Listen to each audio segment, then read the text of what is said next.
What is up? It's your friend Randy Dobson, and we're gonna do something a little different here. This time, I always say that. First off, thanks for watching. Thanks for liking, subscribing, tapping the bell, sharing, leaving a comment. Most of all, thanks for watching because getting like a lot of really cool views. And I'm not saying that's like the whole point. The whole point is just like nerding out about guitar gear because that's like my favorite thing to do. But like, you know, it's dope to I don't know. It's like really good for my mental health. I don't know. I've mentioned that a couple times. But today we are gonna talk about magnets and pick up magnet swap and a pickup and so I don't know if you've ever heard of Jim Gaustad.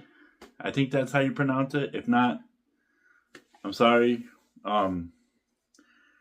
He does the Eddie Van Halen Quest for the Brown Sound videos, and I've been watching those. Like, I mean, that's like one of my favorite channels in like the whole world. Like, I'm just, since I was a kid, like I've been just like, I've never like went the exact path. Like I had to get to Eddie Van Halen sound, but I've always been super interested, and I've like learned things, and I've like tried to put them in my own playing, into my own gear and stuff. Like just like the whole attitude about the way that he approached gear. It's just like that's like always gonna be right here. You know what I mean? Like always. The way you approach music in general, always right here, forever. But Jim Gaustad, he's been doing these videos, and he's been on shows like Tone Talk with Dave Friedman. He's been on all kinds of like Van Halen things. He did the Tone X Van Halen series. I don't know. I've yet to try any of that stuff. I'm very, very poor. But all that stuff sounds amazing. He's like right on and stuff. Well, he did an episode even early on. He talked about how like, Ed might have swapped a magnet in his pickup, and then, Seymour Duncan swapped it, and then, he had a JB with an A5 or a Super Distortion with an A5, a short A5.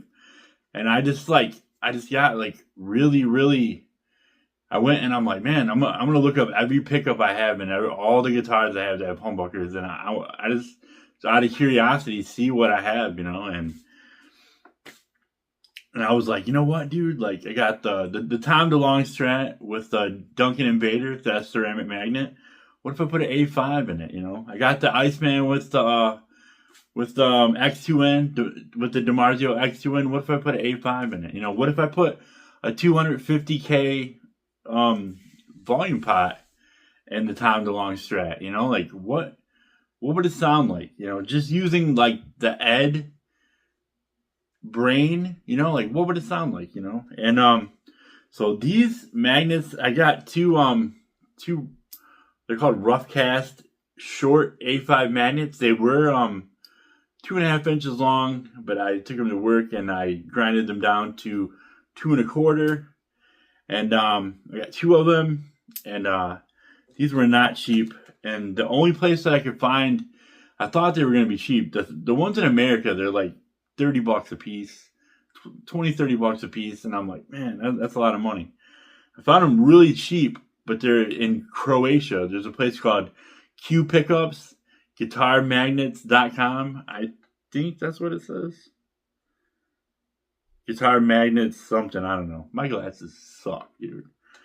But anyways, I'm sure that if you find Q Pickups and you look up A5 magnets, A2 magnets, whatever, you can find how to get these. The shipping was ridiculous. It's from Croatia, and it's like whatever euros. It ended up being about $40-$50 for these 2 magnets plus shipping. I don't remember. It was $35 to $45. I know that for a fact.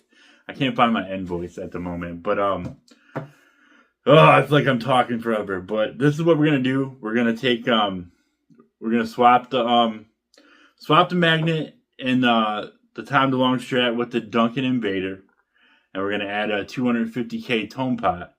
And I'm gonna do some before and after. I'm gonna play through probably through the Music Master bass amp with some clean sounds, and then maybe play through like the Marshall or the Jet City with some distorted sounds. And it's not like, it's not gonna be like, oh, play like a bunch of fast, crazy, amazing guitar. We're just gonna focus on the sound. The sound changes. So, and if it sounds bad, I can always switch it back. It's not a big deal, But I just thought it'd be interesting.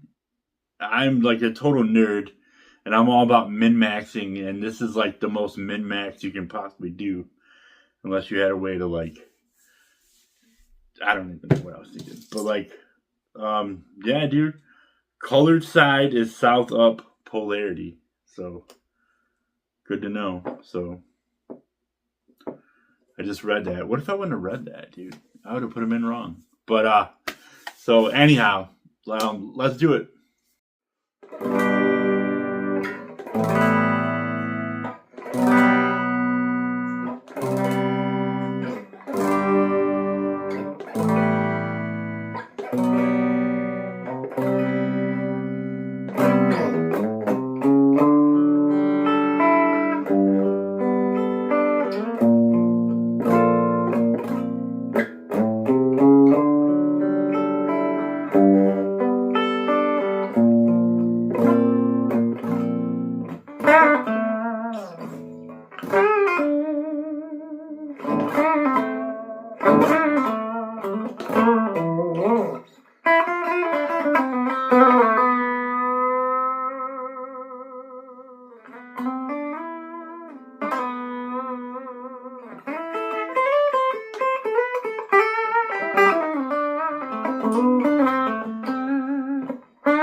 So we're about to see what is under this pickguard and Tom DeLonge Strat. And just like I imagined, they routed it all out for no reason. But it's pretty handy. In case you wanted to like change the pickguard and put like 2 humbuckers. It's pretty handy. It's actually pretty rad. I just don't know why they cut that much wood out of the way for one humbucker. But they did. So we got the ceramic magnet out. I labeled it top so I could figure out which side this goes. The short A5, and I'm gonna put it back in there, and I'm gonna put a business card to gonna prop it up so it'll be flush. We'll see how it goes. So now we're gonna test to see if the pickup works. Got it on the spark.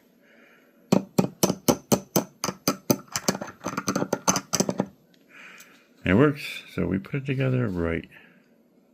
Probably. So I put it back together. Here it is. The volume knob is a little shorter, which is awesome because the one that came with it, the chrome one, was super high. And I would always hit my hand on it. It's just still kind of high, but like, it's not that bad.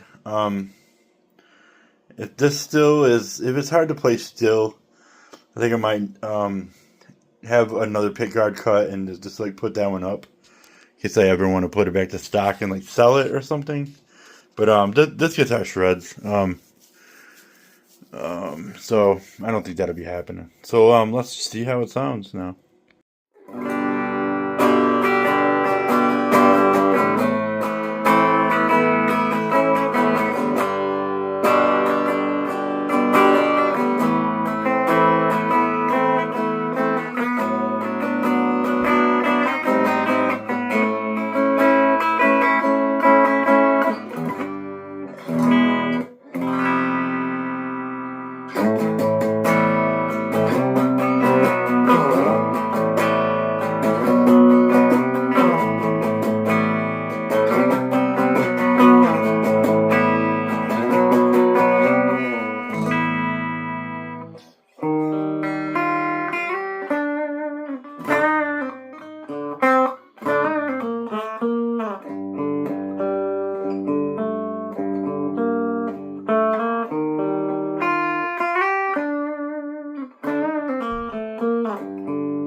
So here's the final boss of everything here. So, get the guitar all together. I've been playing it for a couple days.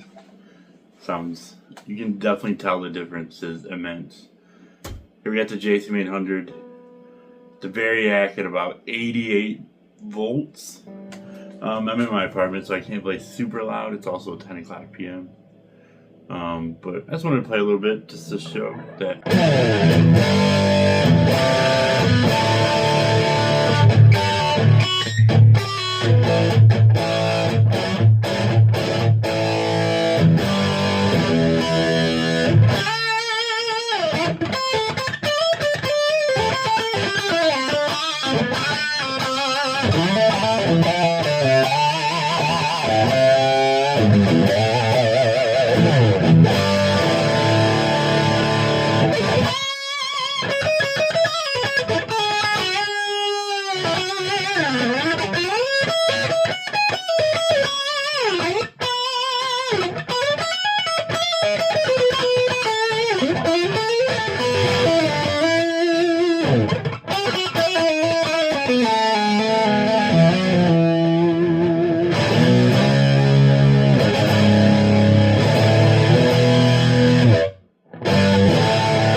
I think I'm gonna do this to the Iceman with the DiMarzio X2N.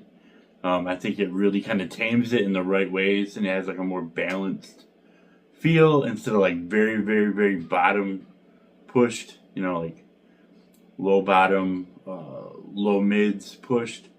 It has a lot more highs. Like EQ, I actually had to bring the bass up on the amp to like 4.5, and that's like this amp hardly ever like it's like 2.5. It really brightened it up, really kind of sweetened it up, and that's exactly what I was going for, because I'm tired of like any kind of lows were just mud. You know, anytime you add an overdrive on, it was just mud. So kind of looking forward to seeing what the X2N will sound like with this mod. But thanks for watching.